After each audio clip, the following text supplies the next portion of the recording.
रेणुकाने सांगितलं, जा तिथे तू खड्डा कर आणि पाणी त्याच्यामध्ये टाक, तुझं सगळा घोडे परिवार सगळी तुझं पाणी पिल, काही चिंता करू नका. कारण की ते सामर्थ्य होतं. आणि तो गेला. जाता जाता द्रोण खाली पडला आणि खाली पडल्यानंतर द्रोणातलं जे पाणी त्याचं तळ्यामध्ये रूपांतर झालं. हत्ती राजा प्रजा हत्ती पाईक परिवार अवघा प्यानी प्याला, सगळा परिवार जो आहे सगळ्यांनी पाणी पिलं आणि सगळे तृप्त झाले. राजाने विचार केला, माझ्या राज्यामध्ये असं पाणी नाही, एवढ्या जंगलामध्ये पाणी दिलं कुणी?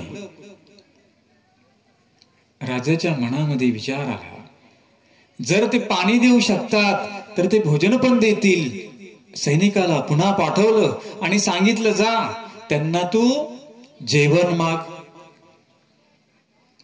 सैनिक पुन्हा जातो आणि सांगतो, आई आम्हाला तहान लागलेली आहे, पाणी जेवण भेटेल का?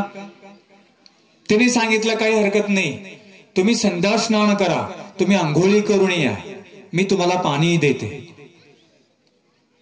बघा, कोरोनामध्ये आम्ही पुन्हा पुन्हा हात धुवू लागलो.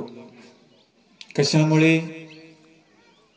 नाही धुतले तर मरल, तोंडामध्ये इन्फेक्शन होईल, इंजेक्शन घ्यावे लागतील, नाही का? बारबार हात धुणं, पुन्हा पुन्हा वॉश करायचं. परंतु चरित्रामध्ये त्रेताही युगामध्ये जेव्हा आम्ही काही चरित्रे पाहतो, मग ते स्वामींचं असेल, दत्तात्रय प्रभूंचं असेल, त्या चरित्रामध्ये शुद्धता आणि पवित्रता आलेली आहे. आजही तुम्ही पहा की पद्धत आहे, जेव्हा आपण मंदिरात जातो तेव्हा हात पाय स्वच्छ धुवून जावं लागतं. जेव्हा आपण मंदिरामध्ये जातो हात पाय स्वच्छ धुवून, हात सवळे करून, व्यवस्थितपणे रुमाल बांधून तेव्हा आपण मंदिरात जावं लागतं. म्हणून देवपूजा वंदन करण्याचा रुमाल सुद्धा आपला वेगळा पाहिजे. का बरं वेगळा पाहिजे? गंमत कशी होते, शेंबूड पुसायचा तोच, बरोबर ना, तोंड पुसायचा तोच, आणि तिकडं विशेष वंदन करायला गेला की तोच. दिवसभर मध्ये पुसलेला शेंबूड रुमाला राहतो, तोंडाचा घाम त्याला राहतो, आणि कोणी म्हटलं रुमाल बांधा, काढला खिशातला मळकट कडकट रुमाल, बांधला डोक्याला. म्हणून तो सुद्धा रुमाल आपल्याला वेगळा पाहिजे. एवढं होतं का आपल्याकडून? आमच्या मावल्या तरी बाया, त्यांच्याकडे स्कार्फ असतो बघा, तो वेगळा, त्या बरोबर देवपूजा करतानाच तो रुमाल किंवा तो स्कार्फ बांधणार. तोंड पुसायचं वेगळं असतं. ज्या बायांना डोक्यावर पदर घ्यायची सवय, त्यांचा प्रश्नच नाहीये.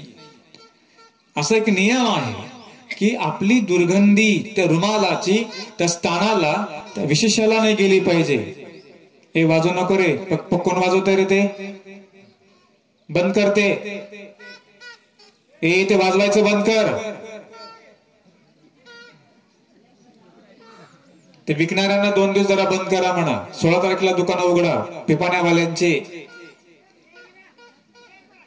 ते काय बैरे बेरे काय ते का बाकीचे सांगा ना त्याला. रेकॉर्डिंग जर कोणी अशा चुका करत असतील त्यांनी चुकीमध्ये सुधारणा करून घ्यायची आहे.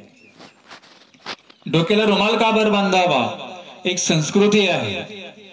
तुम्ही सुद्धा तुमच्या प्रपंचामध्ये कॉमन भाग आहे की एका महिलेच्या डोक्यावर जर पदर नसेल, त्या बाईची परीक्षा करतात की नाही. एखादी सून असते, ती पुन्हा पुन्हा काळजी घेते आपल्या डोक्यावरचा पदर पडू नये. पाया कोणाच्या पडते?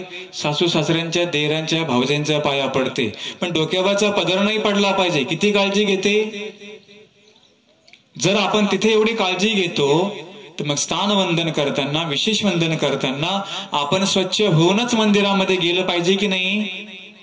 गेले कुठे बाथरूमला, वॉशरूमला, चालले मंदिरामध्ये, पायावर पाणी नाही, हातावर पाणी नाही, काही गुळणा नाही, तोंडामध्ये गुटखा बकाबक, तसंच विशेष करतात. आम्ही सगळं खरं सांगतो, काही खोटं बोलत नाही मी. असतो की नाही गुटखा तोंडामध्ये, हा बरोबर म्हणतायत ते. ह्या सुधारणा